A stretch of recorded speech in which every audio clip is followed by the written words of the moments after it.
these two values? On the one hand, we speak about equality and how we're all in this together. Whatever this is.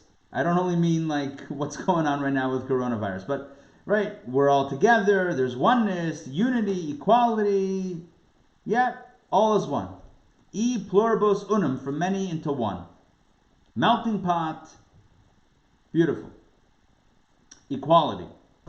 What was the motto of the French Revolution? I think it was liberté, égalité, fraternité, something like that. Did I get that right? Sandrine, help me out. Yes, very good. Fraternité, égalité. There you go. There we go. Okay, so, on the one hand, we speak about equality as being this very important thing. Equality, we're all the same, but here's the question. What do we do with the distinctions that you and I have? In other words, what do we do with the fact that not everyone is the same? We talk about equality, right? What does the Declaration of Independence say? That all men are created equal. The question is that really the case? What about the distinctions between us? So we're going to look at our Torah portion, Bamidbar. We're going to look at which is the opening portion of the book of Numbers. We're going to look at the holiday of Shavuot, which is coming up in a week from tomorrow. So just about a week's time. And we're going to try to glean insight as to what does Judaism say about this seeming tension between equality and individuality. Are we all the same, or are we all different? Should we celebrate our differences? Should we celebrate our sameness? And if it's both, how do we pull off kind of combining that, these two seemingly opposite qualities? I will say it's a related topic, but not tonight's topic directly. In the world, we have a very big struggle and tension going on right now between the two values of individualism and collectivism. I may do a pop-up class on this next week, or when I say pop-up class, like I may surprise and just announce a class, and those that are around, and just do a class on this, because I feel like it's a really important topic. It's related to tonight's topic a little bit, but not directly tonight's topic. But let me tell you about this related topic. Somebody says, I need to go to work. And the government says, you can't. Yeah? It's not good for us. And you say, I got to go to work. That's not good for me not to go to work. I need the money. And the government says, you can't. How do you balance? Right? The government says, the state says, again, theoretically, all theoretical questions. You need to wear a mask.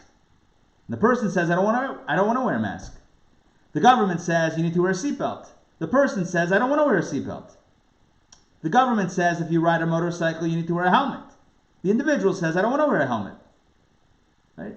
The government says, we're going to hack into your iPhone if we suspect, some monkey business.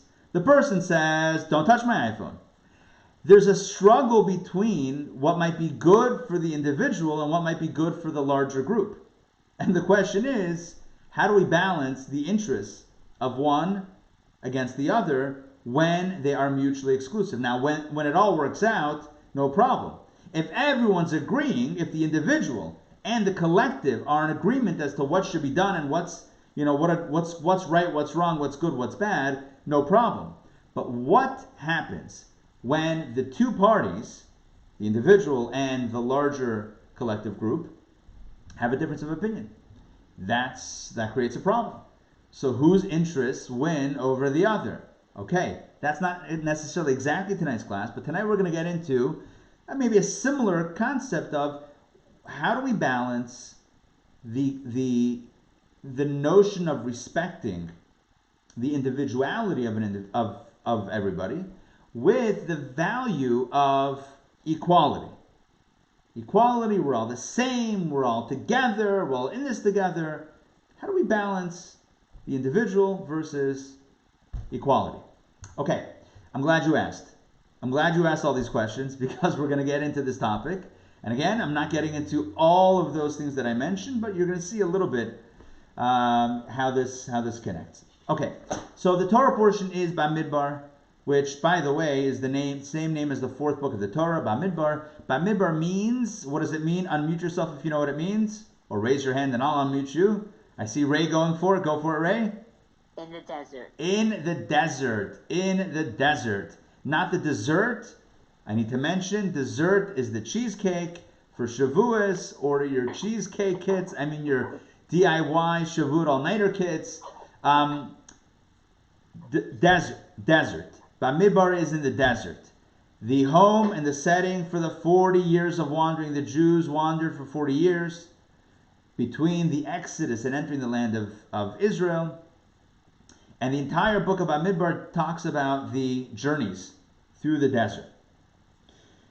What's interesting is that the Torah portion of Bamidbar, no matter what's going on, whether it's a leap year, a non-leap year, whether it's a blue moon, not a blue moon, whether it's a year of COVID-19 or not COVID-19, no matter what, Parshas Bamidbar, connection between the holiday of Shavuot and the Torah portion of Bamidbar. So the way our calendars work and the way the Torah portions work is that it's always synchronized. This Shabbat we read Bamidbar, and next week, before Shabbat already, is Shavuot. So what's the connection between Bamidbar in the desert, Shavuot, which is the anniversary of the giving of the Torah? What's going on here? By the way, you know how many years it is? 3,332 years since the Sinai experience, since the Torah was given on Sinai. So 3,332 years ago, the Torah was given on Sinai. We celebrated on Shavuot, coming up next Thursday night. And before that, we always had Bamidbar. Why? What's the connection? So our sages point out something extremely fascinating. That if you look at the Hebrew word Bamidbar, which means, as we know, in the desert, you find a similar language stated in preparation for the giving of the Torah. So here's what I'm going to do. I'm going to share my screen with you because I'm a generous guy. So I'm going to share my screen with you. And we're going to explore this together. Let's look at some texts. Okay, take a look at... let me just skip some pages here. Boom. All right, here we go. Text number 1. This is not Numbers, right? This is not the book of Numbers, our Torah portion. This is going back Exodus chapter 19. All right, Ray, if you don't mind, please get us started right here. This is, I need to set this up. These are the verses that give us the story right prior to the giving of the Torah at Sinai on what we know as Shavuot. This is what happened. Torah says as follows. Take it away. Of Israel's departure from Egypt. On this day, they arrived in the desert of Sinai. They journeyed from Rephidim, and they arrived in the desert of Sinai, and they encamped in the desert, and Israel encamped there opposite the mountain. There you go. Thank you. So what do we see in this text? We see multiple times. I'm going to highlight it with my little mouse over here. Desert. Desert.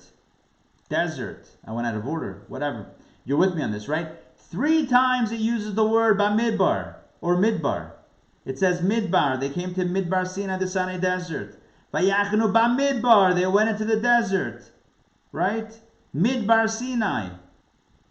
So 3 times it uses the word Midbar, which is desert. So what does this mean? It means that Torah is connected with Bamidbar, with a desert. So the portion that begins Bamidbar in the desert is appropriate to juxtapose near the holiday of Shavuot. As it says in the Code of Jewish Law. Donna, I'm unmuting you if you don't mind. Please. Oops, why can't I unmute you? It looks like you might be stuck.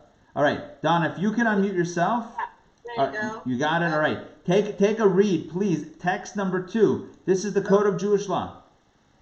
The Torah portion of Bamidbar is always read before the holiday of Shavuot.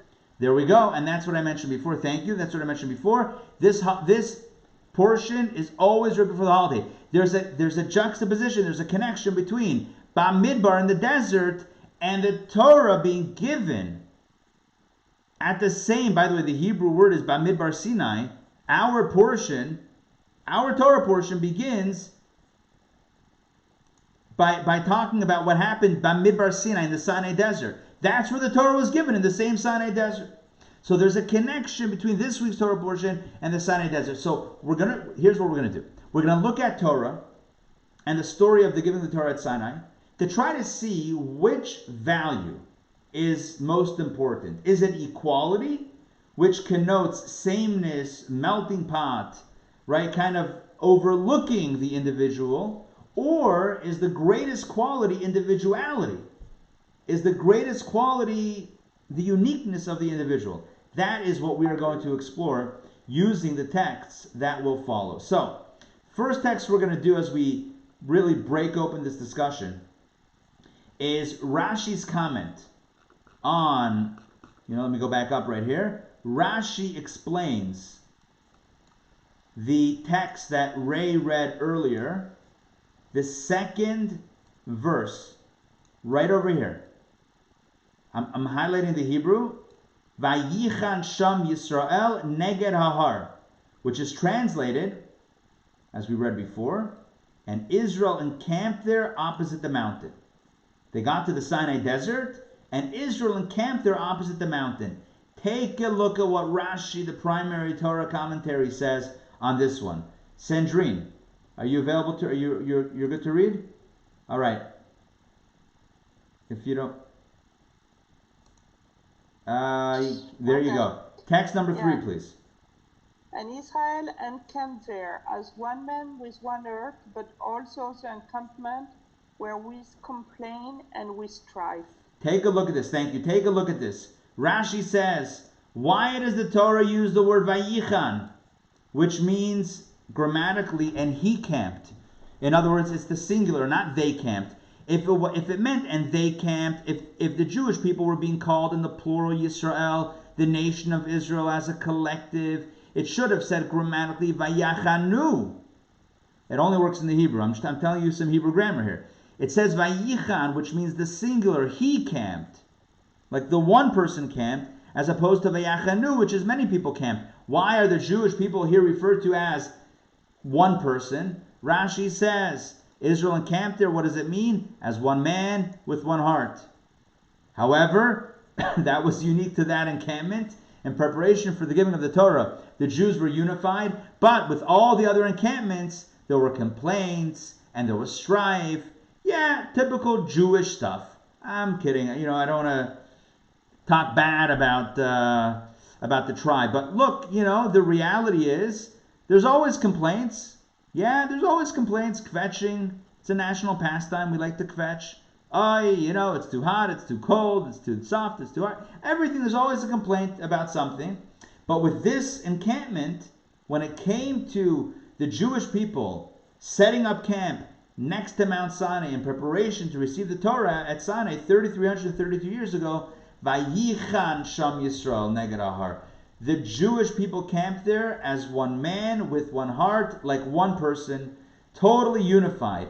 This is considered to be a good thing. In case you're wondering, this is considered to be a good thing. There was achdus, or achdut. There was unity, there was oneness, which implies here an equality. Everyone was on the same page. If you look at the language of Rashi, one man with one heart. That's sameness.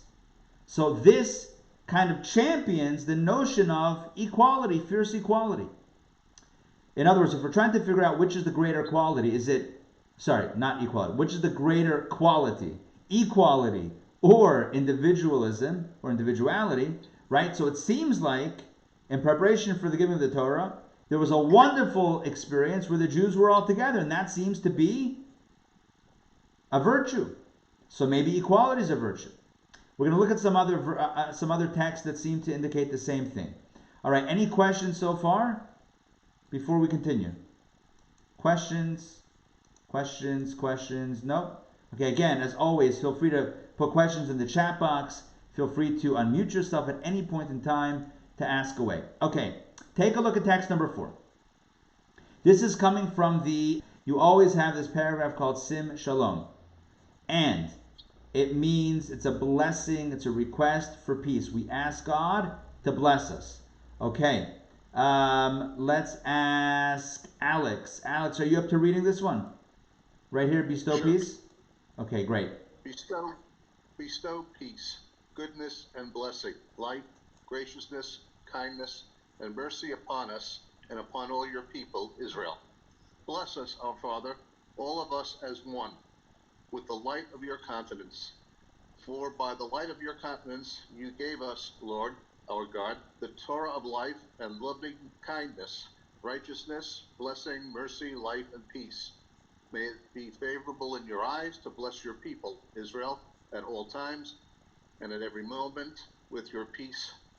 Okay, thank you. So that's how that last paragraph, well, second to last paragraph of the Amida goes in the English.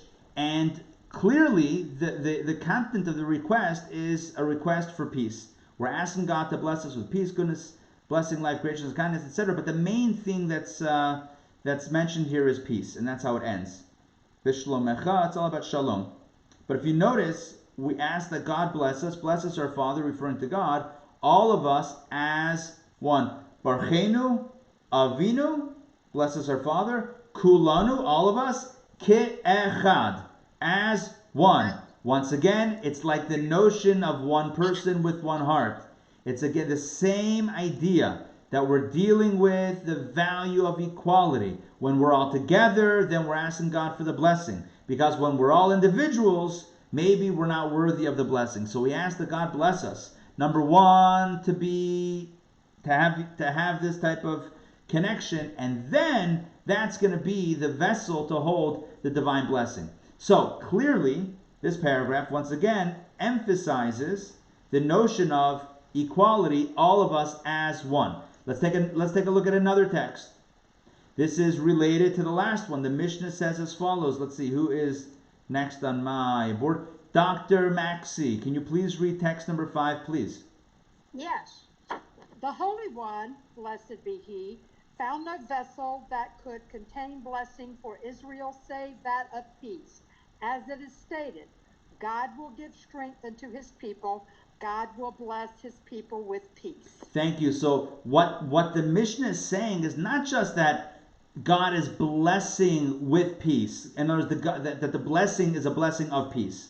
But God will bless His people when they have peace. When they are with peace, then God will bless His people. Does that make sense? You see what the Mishnah is saying? The Mishnah is saying is that the vessel that holds the blessing is peace. And what is peace? Peace means, as we saw before, Barchenu Avinu Kulanu Ke'echad. Bless us all together as one. Peace means oneness. Again, we have another verse, we have another source here in Jewish thought that emphasizes the notion of equality, that emphasizes the notion of togetherness, not individuality. It's not saying everyone should be doing their own thing as they see fit, as they wish, to their strengths. No, it's saying that everyone should be as one. This sounds very melting pot-esque. You know what happens in a melting pot, right? You take a bunch of different things, and you turn up the temperature really high, and everything melts together into what? One substance. Ke'echad, as one. It's beautiful, it's equality, it's great, it's fantastic. And we said, Lo matzah HaKadosh Baruch Hu kli machzik bracha liYisrael ela hashalom. The greatest vessel to contain the divine blessing is peace, cohesiveness, unity. Imagine.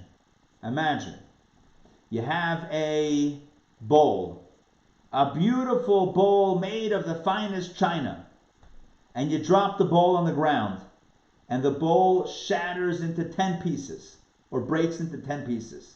And imagine, you take your bowl, 10 pieces, you're holding it makeshift in your hand, you take it over to a pot of soup, and somebody takes the ladle and pours the soup into your bowl that's comprised of the different pieces. Now what's going to happen to your hands?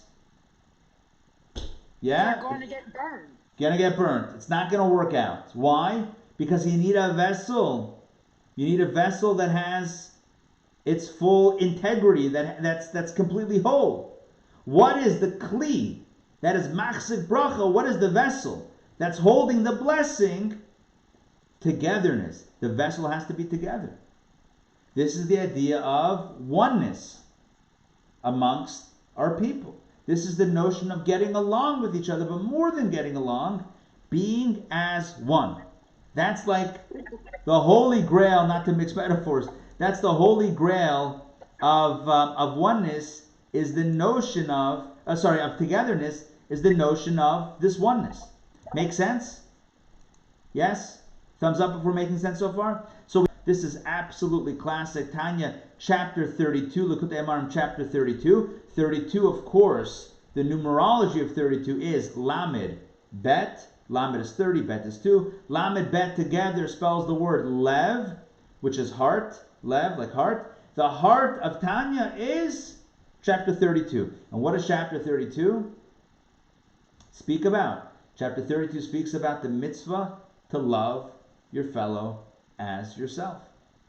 And in chapter 32, the Alter Rebbe, the founder of Chabad and the author of Tanya, gives very specific advice. He says the only way, we're going to read this inside in a minute, but let me just tell it to you outside. The only way to truly love someone like yourself is if you are looking at their soul and not at their body. Because if you're looking at their body, if you're looking at your body and their body, two different bodies. So how are you ever going to love someone else like yourself? You're you, and they're them, and you're not the same. Love them like you. What does that even mean? How can I love that person like me? I'm not them, they're not me. That's it, we're different people. Love them like me. Baba Mises, right? That doesn't make any sense. Unless, the Alter Rebbe says, unless you're looking not at the body, which is different. Everyone's bodies are different. There's the physical dimension of the person is different, not just the body, but all the physical components are different. But what is the same? If you look at the soul, the neshama of the other person, your soul and my soul come from the same place. Our bodies might be different, but our souls, the souls are the same. Take a look at text number 6. Steve, if you don't mind, Steve, I just unmuted you. You're good to go. Text number 6. Please take it away. It is possible, inasmuch as our souls are all paired one with the other, with one parent. Thus all Jews are called siblings, by virtue of the root of their soul in one God. It is only the bodies that are distinct. Thank you. Look at what the Alter Rebbe says. He starts up by saying it is possible. What is possible? To love your fellow as yourself. It's not just, pie in the sky, something that's not realistic. No, it's possible, he says. How? Because our souls are all compatible with each other.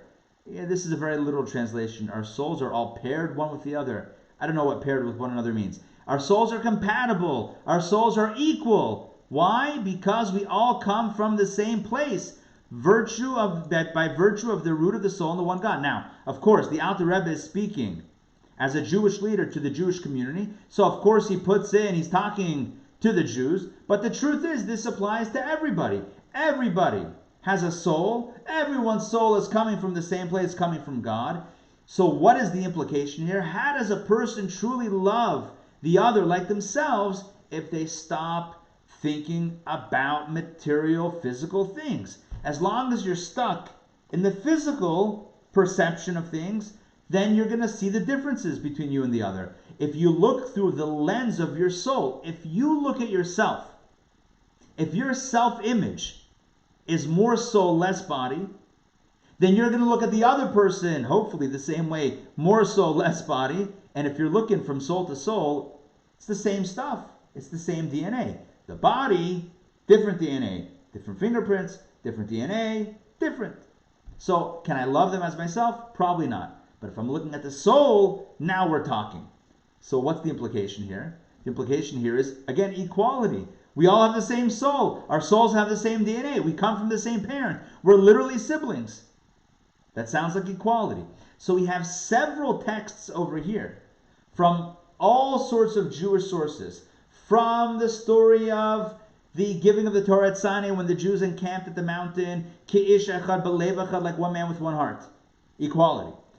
To the blessing in the Amidah, the end of the Amidah that talks about God blessing us with peace and as one, which brings out the notion of equality. From the Mishnah that talks about there's no better vessel for the blessing than peace. To the, to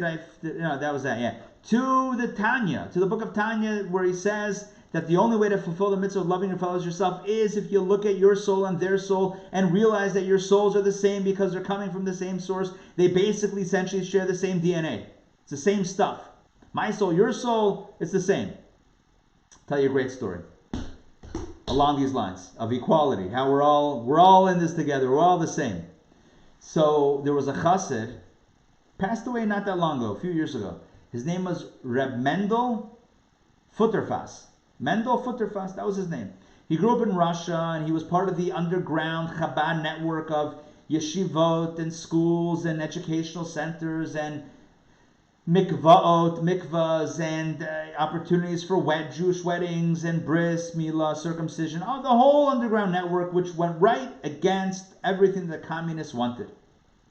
And eventually, Mendel Futterfass was arrested and sentenced, I think, to a decade or even more of harsh labor in Siberia. Many people never made it out of Siberia. In Siberia, it's not like you had heating and amenities. It's not like a vacation. It wasn't an Alaskan cruise, let's put it that way. Siberia was Siberia back in the day. I'm sure today you can get a hotel in Siberia. I haven't looked this up, so I could be wrong. But I'm sure today you can do exotic Siberia and, have fun and spend a lot of money. Siberia then was a punishment. It was exile. It was harsh. Most people didn't make it out. That was it. Most people didn't make it out. Reb Mendel Futterfass was incredible because he always kept a very positive way about him. He was always positive. He personally, he lived, in addition to the Siberia, he lived through many tragedies. He lost children due to illness and other things. Literally, a few of his children passed away at a very young age. He experienced tremendous hardship that no one should ever experience. He never lost a sense of positivity and joy and hopefulness. An incredible individual. He made it out of Siberia, made it out of Russia, reconnected with his family that had moved while he was in Siberia. His family moved to England. He eventually moved to England with them and would travel.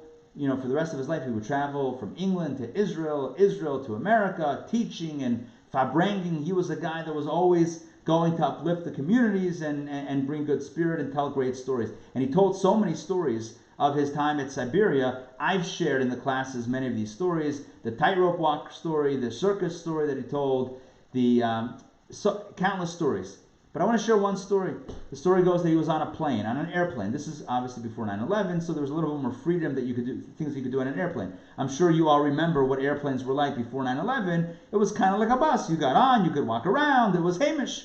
Now it's very, very strict. It's very, you're pretty much like handcuffed to your seat.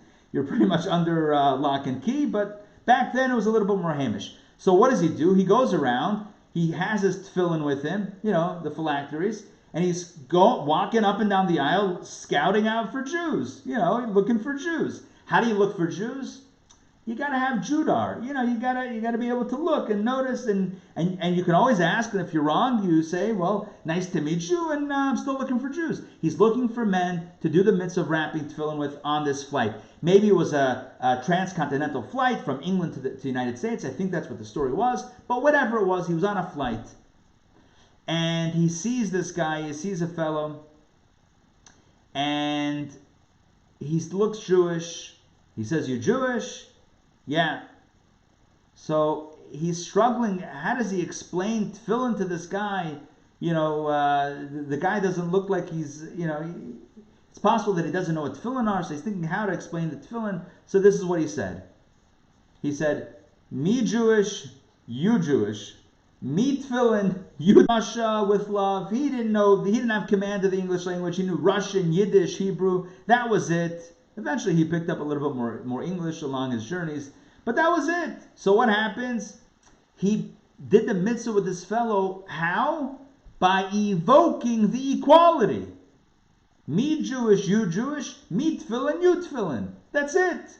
Equality, we're all the same. Yeah, we may look different. We may have different life experiences, different backgrounds, different education, but all of that is body stuff.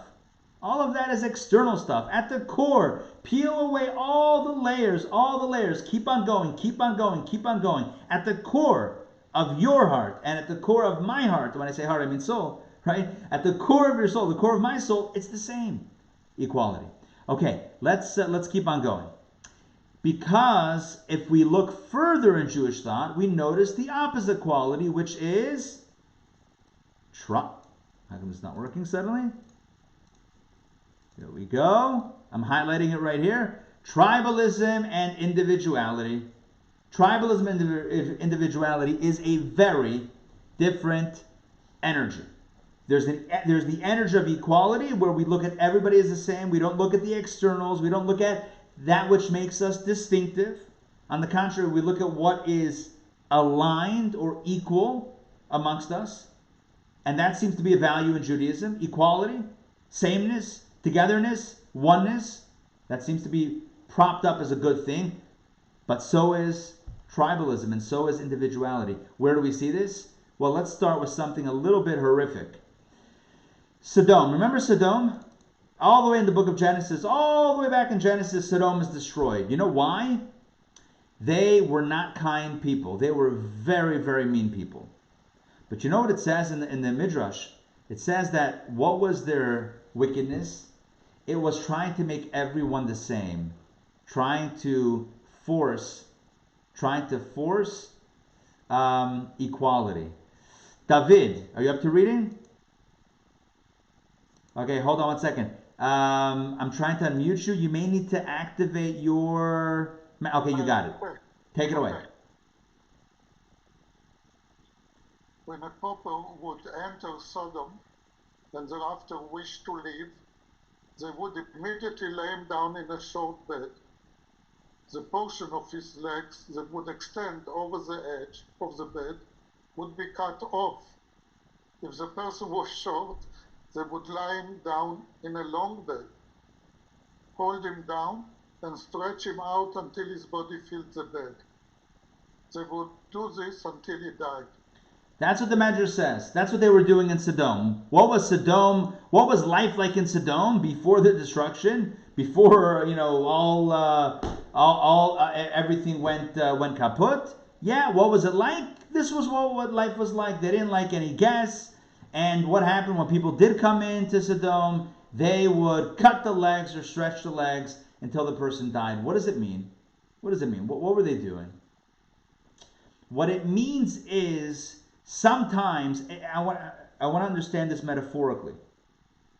What they did then, torture, is one thing. But you know what it means for you and I? How often do we do this? How often do we take people and make them conform to the image that we have that they should fit? How often do we do this to children in school? How often do parents do this to children in their own homes that say, you know what, you need to fit this bed? Of course, I'm talking non-literal, I'm talking metaphorically. Your legs are too long, we need to cut it off. You have other interests that are not these interests. We have to cut off those interests. Treif, you can't have those interests. Cut it off. Sometimes the parents say, or the educators say, or the community says, your legs are too short. Sometimes we say, you don't have enough interest in what we're interested in, so we're going to stretch your legs. But all of this kills the other. It destroys the spirit, the individuality of the other. Trying to make someone fit into your box, into your bed, is homicidal. It's destructive. It snuffs out the life, the vibrancy, the individuality of the other person. But we have all sorts of wonderful intentions. No, we have the perfect size bed, and so it's only good for you if we cut off your legs or if we stretch your legs, because we know best. We have the bed, we've measured the perfect bed, and you need to conform. You need to fit into this bed. When David read this text before, I imagine some of you were thinking, what a far-fetched scenario. It's ridiculous. Did this actually ever happen? Who did this? How barbaric? Did it happen? Did it not happen? Is it hyperbole? Is it babamaisis? But I'm hoping what you're getting as I'm talking is that it's not only did it happen in Sodom, does it happen in 2020 in our communities, in our families, that we don't accept someone's individuality or individual desires or individual interests, that we make people, or we feel the need to try to make people fit a certain box. We stifle their individuality, we stifle their creativity, we stifle their uniqueness, all in the name of we have the right bed and you're going to fit in this by hook or by crook. So yeah, we can point to Sodom and call it an outlier and call it, wow, barbaric, and whoa, thank God Sodom's not around. But is it not around? Ask yourself, is Sodom not around? Do schools not seek to make children learn a certain way, think a certain way, behave a certain way? And you might say, well, what else? Today we know what else. There's differentiated learning, there's different ways to educate, there's playing up the interests of the child, of the individual, recognizing the individual as an individual, working with their strengths and their weaknesses. We've progressed in pedagogy. It's not one size fits all, one bed fits all. But this entire story of Sodom and the modern application highlights the dangers of equality, the danger of making everyone fit together. Because who said everyone's alike? What about individuality? Is what I'm saying making sense? Yes? Thumbs up? Yes? Okay. Let's keep on going. More texts about the value of individuality. Oh, this is a long one. I'm going to paraphrase this one. I don't think we have time to read the whole thing. I'm going to paraphrase this just because it's really long. But this comes from our Torah portion, Bamidbar. We're back to our Torah portion this week. So the Torah talks about how the Jewish people would camp in the desert. It wasn't haphazard. They camped in formation, very organized. In the center was the Mishkan, the tabernacle, and around it, north, east, southwest, around the tabernacle, there were tribes. 3 on the north, 3 at the north, 3 at the east, 3 at the south, and 3 at the west. 3, 3, 3, 3. Do the math and you'll fact check me, 12 tribes. 12 tribes, 3, 3, 3, 3. Which ones? I'm glad you asked. I'm going to paraphrase this. We're not going to read the whole thing. Okay, I'm going to highlight and paraphrase. At the east was Judah. At the south, Reuben. At the west, Ephraim. And at the north was Dan. By the way, Shimon and Gad. To the west, Ephraim, Manasseh, and Benjamin. To the north, Dan, Asher, and Naphtali. That was it. That's how they encamped. And in the middle, there was the Mishkan, the tabernacle. Around the tabernacle, there were the Levites. And around the Levites, the 12 tribes in formation. What does that evoke? It evokes the notion of individuality. They didn't all mix together. It wasn't all one, Am Yisrael, everyone together, camping without boundaries. Yeah, no order, no seder, no division. They had very strict divisions, tribal divisions, grouping divisions by the 3 tribes that were aligned with each other. There were basically, I don't know, it's not a great word to use. Maybe it's an imprecise word to use in this context. There were cliques, there were groups, tribal affiliations. It wasn't all one big chalent or one big melting pot. That's not how it worked. Take a look at this next text. This is a really beautiful text. Take a look at this one. Let's see. Adina Malka. First of all, it's great to see you. Second of all, if you can, please read. I just unmuted you. You're ready to go. I'm going to make it a little bit larger. Okay, go ahead. When God appeared to the Jewish people on Mount Sinai, 22,000 angels accompanied plagues, as well as stating, "We wish we could make plagues like that." God exclaimed, "You want plagues? By my life, your request will be fulfilled." Immediately, God informed the Jewish people of the command and told Moses to instruct the Jewish people to make flags as they wished. Listen to this. The Jews wanted flags. God says, you want flags? I'll give you flags. What's the flags? Who's like so going crazy over flags? It wasn't the flags. We're just calling it flags. It wasn't about the actual flag. It's not like waving something. What's the deeper meaning? Here we have the Bamidbar-Shavuot that gives a beautiful explanation. I'm going to read this one. Take a listen. You're going to love this. This is sweet like honey.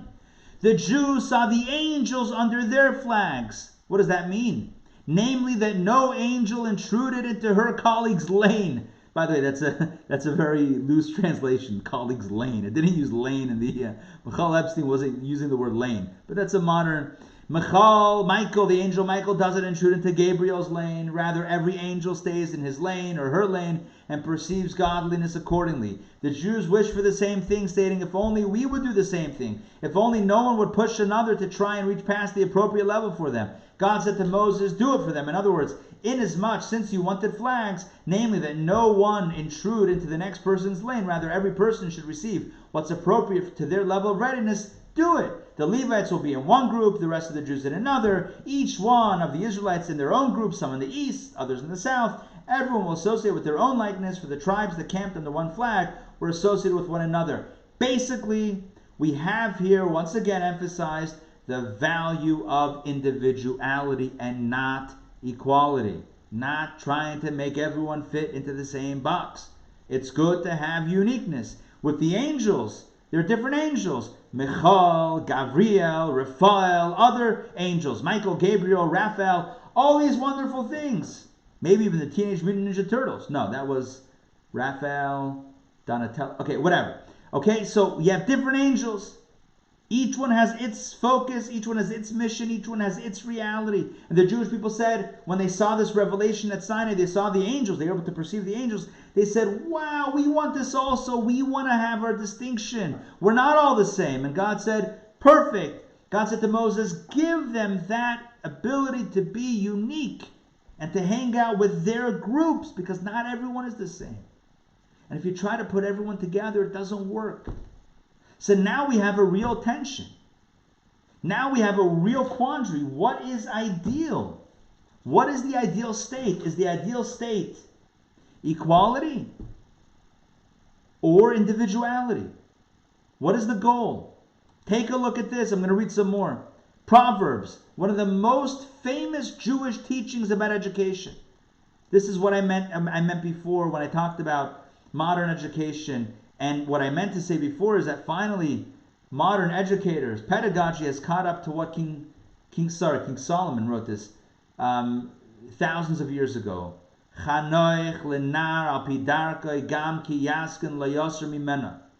He says, train a child according to his or her way.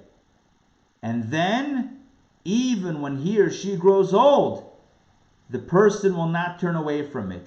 If you try to make a child be who they're not going to take it with them. If you want to educate in a way that even as they get older, it's going to stick with them, then you have to differentiate the education. You have to teach someone, educate someone, involve them in learning as they are, not as you are.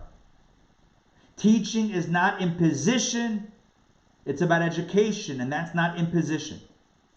And so we're left with a very big divide between two elements, two values that both on their own seem wonderful, but when we think about it, might seem mutually exclusive.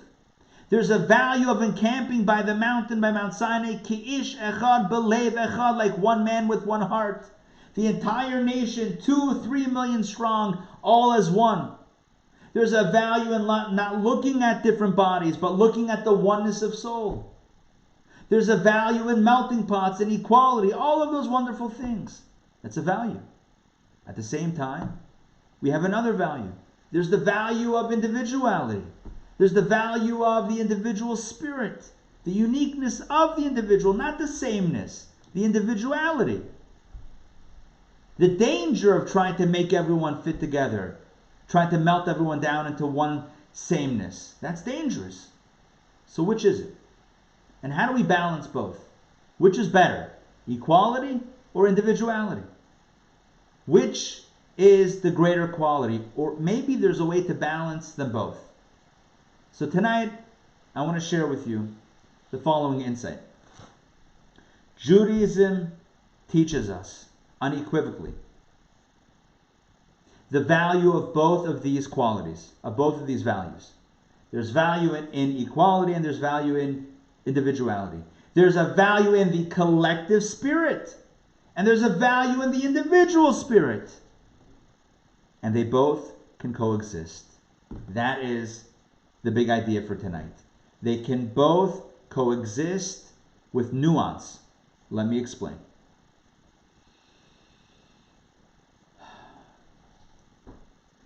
We've misunderstood the term equality for way too long.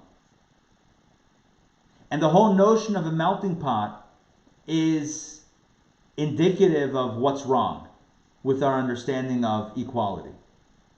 You see, equality, at least from a Jewish understanding, doesn't mean sameness. Equality does not mean sameness. Take different metals, take different colors, different crayons, whatever it is, and melt them together. Apply a lot of heat. And they're all going to melt into one substance, to one liquid. That's what a melting pot is, but that's not what equality is from a Jewish understanding. That's missing the point. That's sameness, but sameness is not the same and does not equal equality. What is true equality? Equality is as follows. I'm going to give you an example of equality. The deeper Jewish understanding of equality. Imagine a person.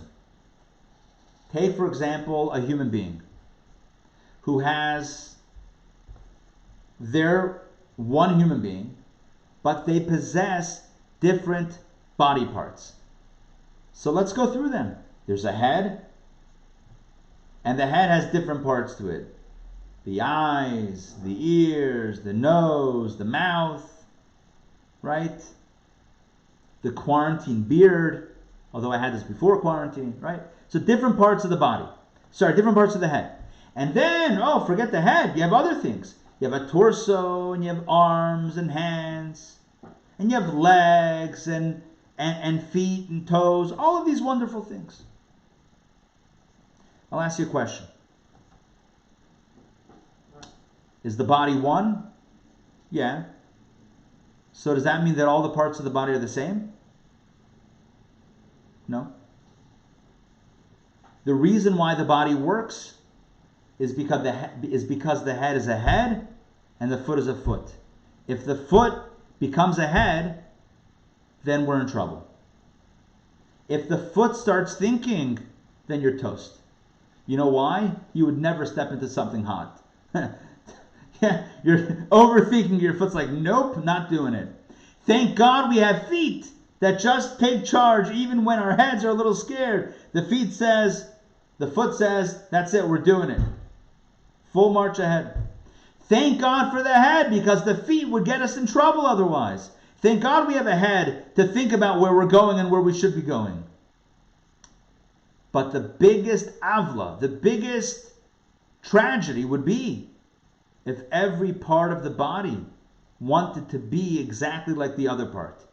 If the head wanted to be a foot, if the foot wanted to be the head, if the hands wanted to be the head, you would have absolute and abject chaos. The body works together because the parts stay unique and individual. And because they're unique and individual, that's why they work together. Why is a symphony beautiful? Not because all of the instruments are the same. It's because in the symphony, you have all of the instruments playing something else. And because they play their own individual tune, or their individual sound, in conjunction with the other one that's playing an individual and unique sound, Together it creates harmony and beauty. If all you heard was the same exact sound repeated 50 times, it would be quite boring. And that's not what we call a symphony. A symphony is born of diversity working together. A body is diverse limbs working together. Art, different colors. Imagine if Leonardo da Vinci, he's the one who created the Mona Lisa, correct? Yes? Yeah. Anybody see the Mona Lisa? Actually see it? Okay. Imagine if Leonardo da Vinci, imagine if, that's my Italian attempt, imagine if he took all of the paint that you see now on the Mona Lisa canvas, before he put it on the canvas, mixed it all together, all the colors together, making a deep brown color, and then just swabbed it all over the canvas. Yeah? Mona Lisa or no Mona Lisa? No Mona Lisa. Why? The beauty is in the individuality. You see, we sometimes think that what is our nation, what's the greatest thing that we can bring to the table? It's, when I say our nation, United States of America, it's, you know what, if we're all together, equality, melting pot. Melting pot is a disaster. Melting pot is not what we want. You want to take away someone's individuality? They need to sell out. They need to give in. They need to give up in order to fit in. That's not honoring the individual. That's not loving the other as yourself. That's trying to make them like you. And that is not equality. Because, again, in Judaism, equality does not mean the same thing as sameness. Sameness is sameness. That's not what we're looking for. That's not the quality that we strive for. We strive for equality. What is equality? Equality means individuality that is honored. I'm different than you, you're different than me, and I love it. Because I know that the only way things are going to get done around here is if I do my thing and you do your thing. And I honor you and I love you because of what you uniquely bring to the table. I know the Alter Rebbe says that the only way to love your fellow is when you see their soul. But you know what else the Alter Rebbe writes? I'm glad you asked. Take a look at this text right here. Such a beautiful text. I'm going to read it to you. Again, he's talking to the Jewish community, which is why he references it as such, but it applies, of course, to everybody on planet Earth. Every Jew is part of one large body. For every Jew possesses a certain quality that no one else does, and together they all complement each other. I cannot say it any better than that. We all have unique qualities. Working together, we complement each other. It turns out that everyone possesses a certain quality that places them at an advantage over the next person. And in that respect, the next person needs them. Take the human body, for example. What, you think I come up with my own examples? I got it from the Alter Rebbe. Take the human body, for example, with its respective parts. The head all the way down to the feet. Yes, the feet are the lowest part physically, and the head is far superior intellectually. Yet in a certain respect, the feet have the distinction that the head needs them to go anywhere. What's more, the feet literally uphold the entire body, including the head. It turns out that the head is incomplete without the feet. The same is true with the body of the Jewish people. It turns out that even for the person who thinks in their arrogance that they are ahead relative to their counterpart, I'm the smart guy, I'm the intellectual, I'm the scholar, and that other guy, not a scholar. The reality is, even if you think that, the reality is that they are lacking without the other person. There's a hole in their soul that the other person fills. Realizing that ought to not humiliate, I don't like that word, ought to humble. This is not a good translation. We're not looking to humiliate anybody. Realizing that ought to humble and make them subdued, contrite, or respectful in the face of their counterpart. We gotta tweak this translation over here, those two words. But hopefully the intent is coming through loud and clear. What does it mean to have equality? It doesn't mean to change the other person or discount their individuality. Your only value is if you're the same as me. That's not what equality means. Equality means that you're equally as valuable as I am. I am valuable. I am infinitely valuable because God put me here for a very important role. And guess what? you're also infinitely valuable. That's what equality is. I'm valuable, and you have no less value than I do. I was created by God, and you're created by God. We still have different purposes. We still have different ways that we think. We still have unique tools and unique gifts. We still have a unique mission. Collectively, we share the same mission, making the world a better place, bringing Mashiach. Collectively, yeah, it's the same. But that's not what equality is. Equality is not sameness. Equality is honoring distinction and valuing the difference that the other person has. And so in the final analysis, is there tension between equality and individualism? Only if you mistranslate equality. Only if you have a misconceived notion of what equality is. If equality means sameness, then yeah, it's going to be a conflict. But if equality means that no matter what, as amazing as I am, if that's what equality means, then I can still honor your difference. I don't need to make you like me. I can keep you as you are and keep me as I am. So, as we find ourselves in the Torah portion of Bamidbar, which evokes the desert, and as we find ourselves in the week before Shavuot, the holiday of the giving of the Torah, let's remember this. We all stood at Sinai as one. Ki ish echad b'lev echad, like one man with one heart. But like one man is one man with diversity. Because no man, no human being is just a blob of oneness. There's a head, and there's a torso, and there are arms and legs and feet, all diverse body parts. So too we stood at Sinai as one with our diversity. We never lost our diversity. The Jewish people asked for different tribes, different flags, different encampments, hanging out with their friends, with their groups, and that's okay. We're allowed to find like-minded people.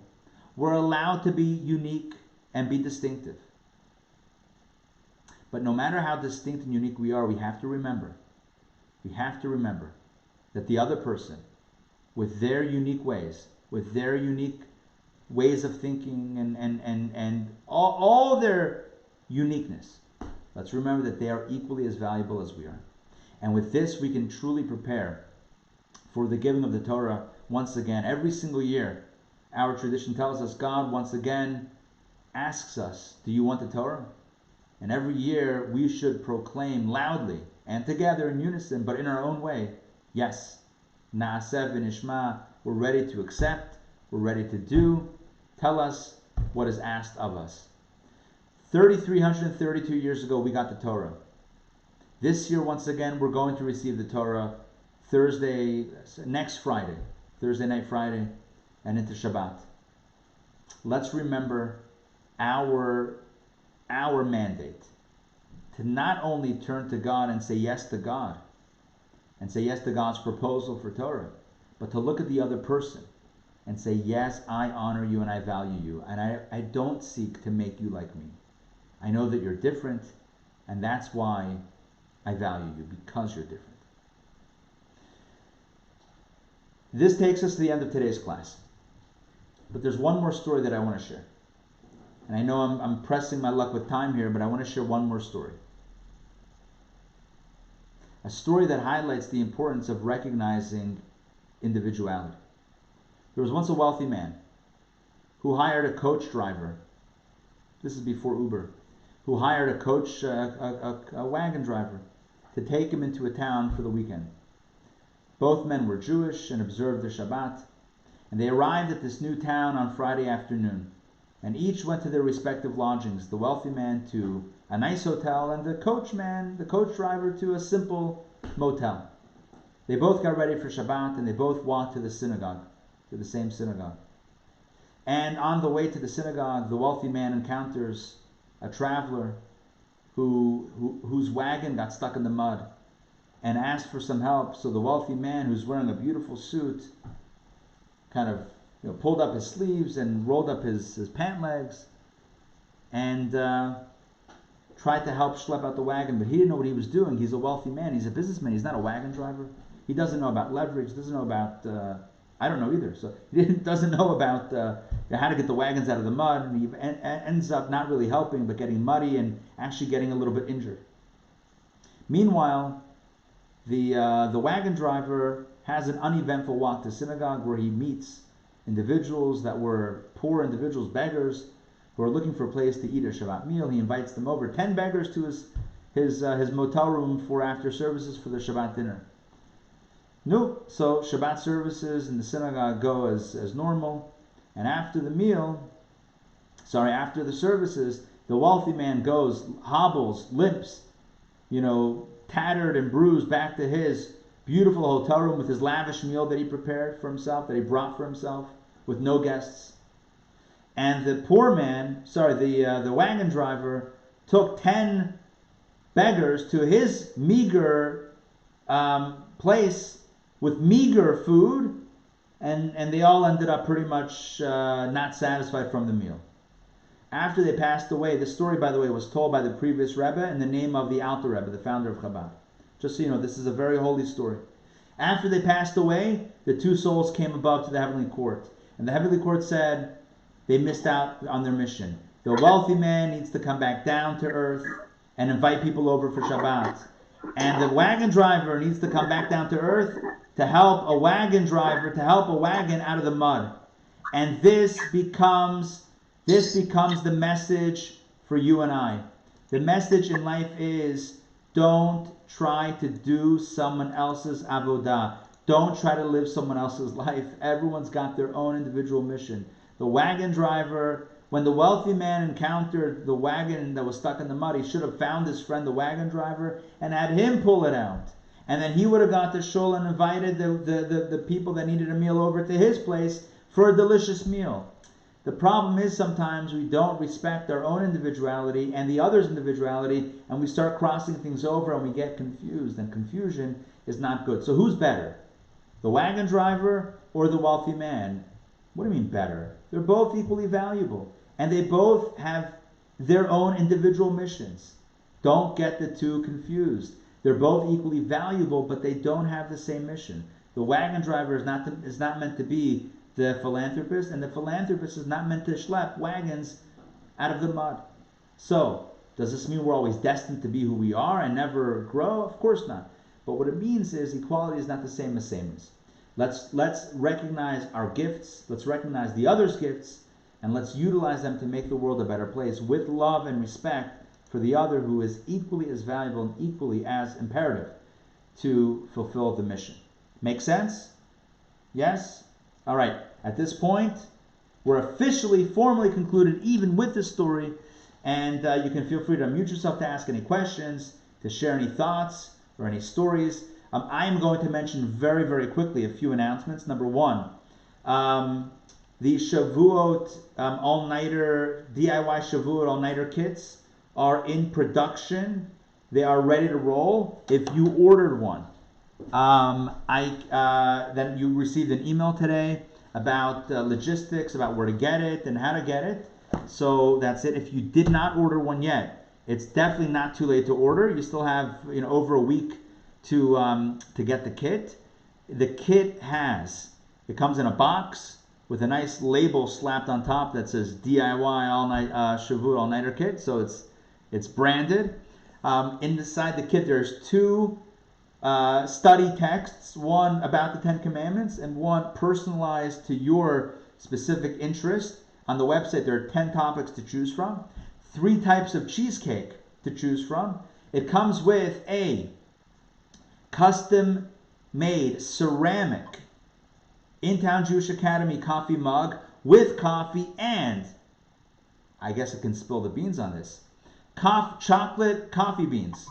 Literally, spill the beans. That was my little joke there. Those coffee mocha beans, coffee flavored chocolate beans. So you have treats, you have coffee, you have a coffee mug. You have, what else do you have? You have the study materials.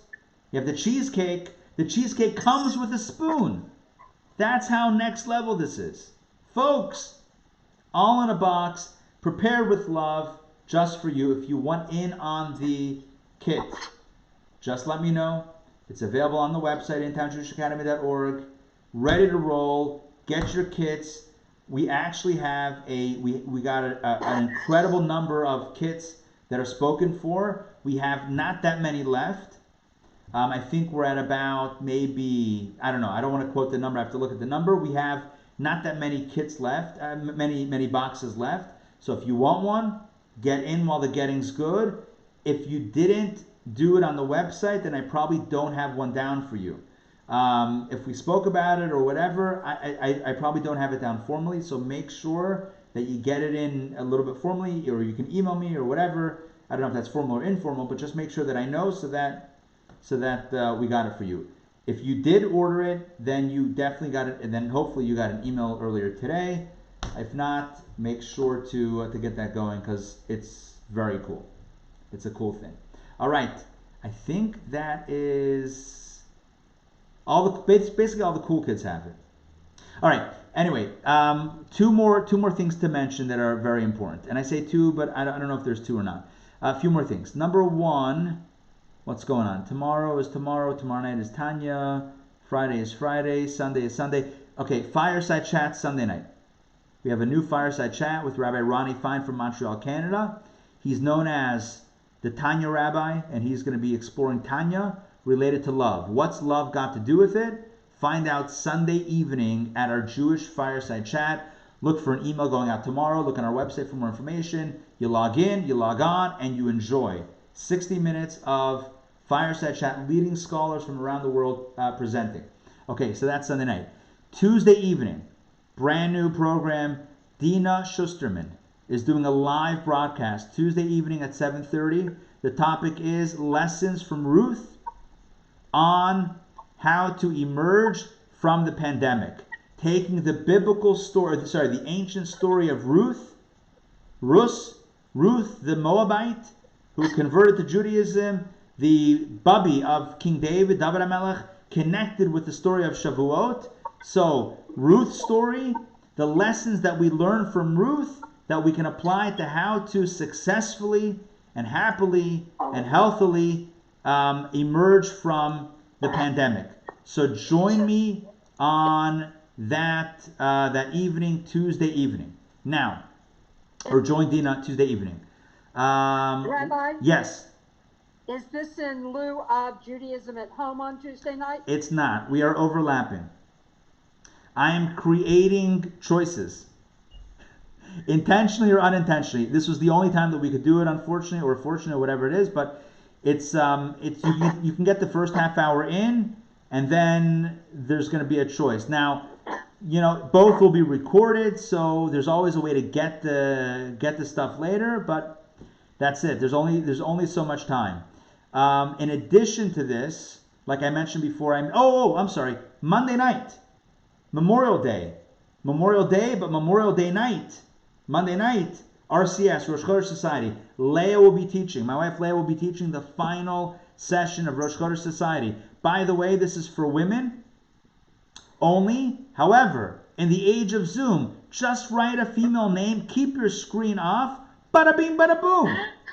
I didn't say that. I did not say that. I'm recording myself now on YouTube. We're live on YouTube. Oh well, can't deny this. There's no plausible deniability right now because I just literally said that. But Monday night, 7:30, the topic is leadership. Jewish secrets of leadership and the Rebbe's secret of leadership. The Rebbe was the greatest Jewish leader of our times. What was the secret to the Rebbe's leadership, and how can we be leaders in some way like that? How can we gain this mode of leadership? An email, I believe, went out today about that class. Monday night. Yes. It did good. So that's Monday night. Leah will be teaching it, the final RCS of the year until next December. Okay, next. I mentioned the pop-up class. I am really itching to do, well, it's a weird word. I'm really excited about doing this class on masks, small businesses, seatbelts, helmets, iPhones, and I'm calling this class Face Masks and the Hostage Dilemma, ransoming hostages. This class will just blow your minds. I don't know when to do it. But I feel like, because we have so many things going on to schedule it, I feel like it's just going to happen one day. I'm going to be like, we're doing it. I'm going to send out an email or not send out an email or just put it on Facebook, and it's just going to happen. So I think this is going to be a pop-up class. This is called Fair Warning. This is the second time I've told you this. There's going to be, please God, at some point, a pop-up class. So just keep on looking. Keep on refreshing. I'm not sure what. Wherever it goes, just refresh everything. Okay, that's that. Then, of course, we have the Yiddish course coming up. I'm getting very close to publishing the information about the Yiddish course. It's going to be phenomenal. Yiddish professor Miriam Udell from Emory University. This is university level professorship or something. She'll be teaching a beginner's Yiddish course, a beginner and moderate. So you can start from kvetch and move your way up from there. So no Hebrew knowledge necessary. You don't need to know how to read Hebrew, although if you do, it could help. So this is for beginners and moderates. If you're proficient in Yiddish, I'm sure you'll also have an enjoyable time. Finally decode what your Bubby and Zaidi used to say behind your back. Be able to hide things from your own children and grandchildren. Kvetch in the original Mama Lashon. So many benefits. Cast yourself in the next season of Shtisel or Unorthodox. There's so many utilities, so many benefits to taking the Yiddish course and becoming proficient in Yiddish. Feel comfortable walking the streets of Williamsburg and Borough Park. So many different benefits to this. Join us for the Yiddish course. You will not be disappointed. She's an incredible teacher, and this is like a once in a lifetime university level teacher teaching this course for us. 4 sessions, 4 Mondays, starting soon. Stay tuned. An email's going to go out very soon. What else? I've got a lot of exciting things. But I can only... Tomorrow, Rabbi Green, Rabbi and Oh, yes. Thank you for reminding me. We have a farewell to Rabbi and Mrs. Green. Chaim Aaron and Chava Green are moving from Atlanta onto their next adventure. They were here for an interim position leading the young Jewish professionals, being part of our community. Rabbi and Rebbitzin, Chava has been doing her PhD at Emory University as well. They are moving to Jersey to be part of a community there, and we are very excited for their next step and for the next blessing that brings them and that they're going to bring to another community. And tomorrow, I believe, what time is it? Is it 4:30. 5:30 or 4:30? 4:30, yeah. 4:30. The information can be found where? I got an email. Rabbi Schusterman is handling it. To email Rabbi Schusterman. Yeah, email Rabbi Schusterman or email me. I can forward you the email, and you can join the Zoom. It's Wine Down the Week. Wine Down the Week. Bring your own wine. We'll say L'chaim together, and that's that. Finally, I started mentioning this before, but there is a very important announcement coming out soon. Very exciting announcement. I don't mean to make it sound serious. Very exciting announcement. Positive. Coming up,